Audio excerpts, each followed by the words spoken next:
Лечение лягушками в советское время дорого.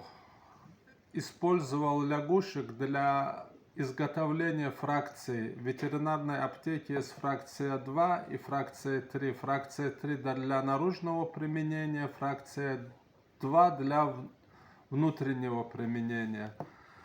Фракцию использовали от различных заболеваний. В свое время он даже вылечил жену Бери от рака. А вот сейчас уже фракцию не делают из лягушек, а делают из костной муки, из отходов.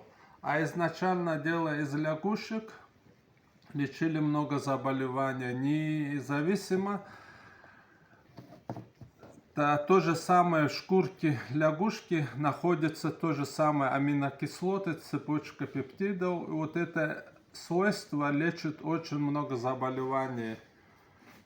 И сама лягушка тоже не заболевает практически никакими заболеваниями. А не знаешь, сколько живет лягушки? Нет, там их разновидность очень большая.